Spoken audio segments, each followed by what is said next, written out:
Welcome to my another blog. আজকে আমরা এসেছি মুন্ডানগর নদী পার হয়ে ঘুরতে আসছি। তো আমাদের সাথে আছে আমার একজন হচ্ছে নবিউল ইসলাম। তো আমরা এখন তাদের সাথে কথা বলবো। এই যে তারা। তো আমরা আজকে চিন্তা করছি যে আজকে আমাদের সবার অফ ডে, ভাবছি যে আমরা সবাই মিলে ঘুরবো। তো আমাদের ফিলিংস বা আমাদের অভিজ্ঞতা আপনাদের সাথে শেয়ার করবো। আমরা যে কোথায় কোথায় গেলাম, কী কী খেলাম এবং কতটা সময় কাটালাম, আমাদের সাথে দেখুন। ধন্যবাদ। আমরা কোথায় যাচ্ছি তার কোনো গন্তব্য নেই, ঠিক আছে? তো আমরা যে গন্তব্যহীনভাবে ঘুরবো, দেখি কোথায় কোথায় যাওয়া যায়। আমরা মূলত শহরে থাকি, তারপরেও গ্রামীণ পরিবেশটা আমাদের কাছে অনেক ভালো লাগছে, কারণ আমরাও ছোটো থেকে গ্রামেই বড় হয়েছি। তো আজকে অনেকদিন পরে গ্রামের ভাইবসে ফিরে এসে আমাদের অনেক ভালো লাগতেছে। তো আমরা এখন শুনবো আমাদের বড় ভাই কী বলে। বড় ভাই, এখন আপনার কীরকম লাগছে একটু বলেন। খুব ভালো লাগতেছে, খুব সুন্দর লাগতেছে।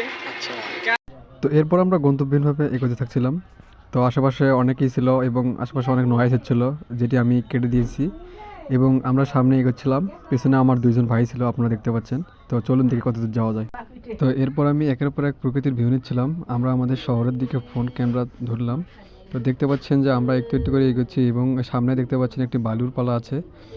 তো এখানে আমরা এখানেই বসবাস করি। এই যে বিল্ডিংগুলো দেখতে পাচ্ছেন, এখানে দিয়ে আমাদের বাসা। আমরা এতটা দূরে এসেছি, আমি সেটাই দেখাতে চাচ্ছিলাম। তো আমরা এরপর সামনের দিকে এগোতে থাকি এবং এরপর একটি ভিউ নিলাম। স্থানীয় লোকেরা বালু উত্তোলন করে, যেটি তারা বালুর ব্যবসা করে, নদী থেকে উত্তোলন করে।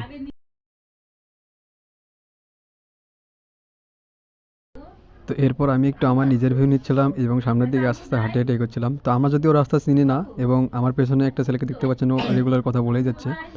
তো আমরা যেহেতু রাস্তা চিনি না, সেহেতু এলাকার মানুষজনকে আমরা জিজ্ঞাসা করবো যে সামনে নদী। গ্রামের যে মায়াময়, শিথিল এবং মনোরম যে একটা পরিবেশ থাকে, কতটা সুন্দর, সেটা কেউ গ্রামে না আসলে বুঝবে না। যারা গ্রামে থাকে, গ্রাম থেকে বড় হয়েছে, তারা আসলে গ্রামের মর্মটা বুঝবে। কিন্তু যারা শহরে থাকে, তারা এতটা গ্রামকে ভালোবাসতে পারে না। তো যাই হোক, যারা শহরে থাকে তারাও কিন্তু গ্রামকে ভালোবাসে না এমনটা বলবো না, কারণ তারাও গ্রামে গিয়ে অনেক রিল্যাক্স করে। অনেকেই কী করে, তারা অবসর টাইমে গ্রামে ঘুরতে যায় এবং সেখানে তাদের অবসর টাইমটা কাটায়। তো আমরা আজকে তিনজন মিলে আমাদের অবসর টাইমটা কাটাতে আসছি। আজকে আমাদের অফ ডে, সেটা প্রথমেই বলছি। আজকে আমরা আমাদের সময়টা কাটাচ্ছি। দেখা যাক আমরা গন্তব্যহীনভাবে কতদূর চলতে পারি। আপনারা আমাদের সাথে থাকবেন। ধন্যবাদ। তো এরপর আমরা এক বৃদ্ধ চাচাকে ফলো করতে করতে স্থানীয় মসজিদও দেখতে পাই এবং এটি অনেক পুরনো মসজিদ। স্থানীয় লোকজনকে জিজ্ঞেস করে আমাদের নদীর পাড়ের পথটা চিনে নিলাম যে কোন দিক দিয়ে যাওয়া হয়। তো আমরা এখনও শিওর নেই এরপর কোথায় যাব। তো সামনে যদি ইউটার্ন পাই বা কোনো মোচর পাই বা মোড় পাই, আমরা অন্য আরেকজনকে জিজ্ঞেস করে সেটা জেনে নেব। তো দেখেন আমাদের শেষ গন্তব্য কোথায় হয় এবং সামনে আর।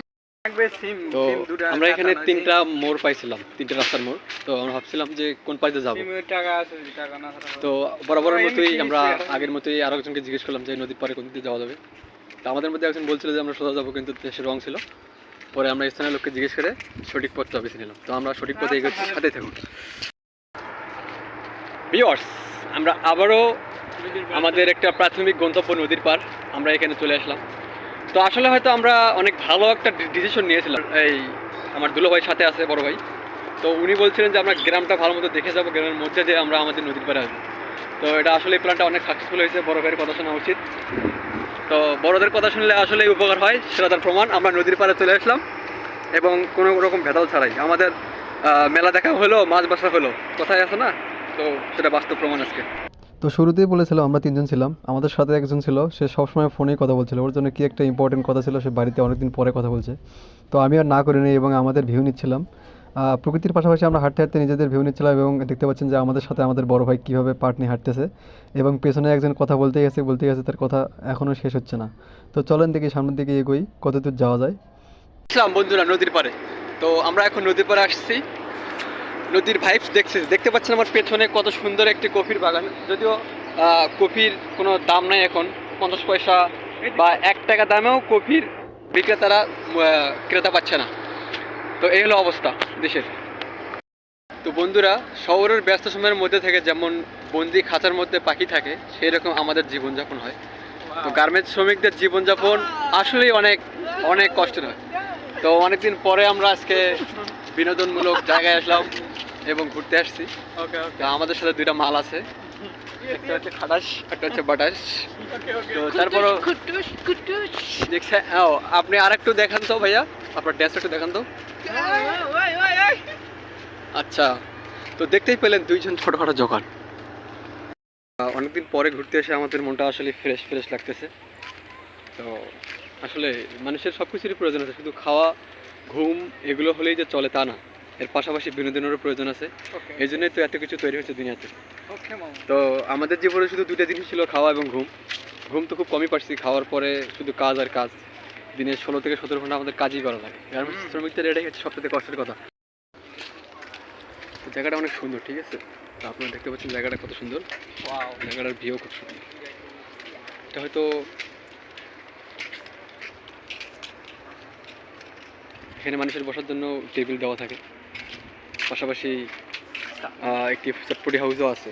আসলে এই খাবার চটপটি করব না আমরা। চটপটি সবারই খাবার পছন্দ। খাবো না ভাই, আমরা এই খাবার খেয়ে আমরা চটপটি নষ্ট সবারই করবো পছন্দ, না। যদিও আমরা বাঙালিদের একটু পছন্দের খাবার ফুচকা, চটপটি, এগুলো অনেক মশলাদার, যেগুলো অন্য অন্য দেশের লোক খেতে পারে না। খেতে পারে না বলতে ভুল হবে, তারাও খায়, তবে তারা এটাকে অনেক এনজয় করে। তো আমরা হাঁটতে হাঁটতে এগোতে আসছি, এখনও আমাদের গন্তব্য আমরা পাই নাই। শুরুতেই বলছিলাম যে আমাদের উদ্দেশ্য হচ্ছে গন্তব্যহীনভাবে চলা। আমরা আমাদের যে সময়টা আছে, যতক্ষণ পর্যন্ত সূর্যের আলো আছে বা এর পরেও আমরা থাকতে পারি, আমরা জানি না আমরা কোথায় যাব, কোথায় কী করব। তো আমরা হাঁটতে এসেছি, এখনও আমরা হাঁটতেই এসেছি। তো দেখা যাক এই গন্তব্যটা আমাদের কোথায় গিয়ে শেষ হয়।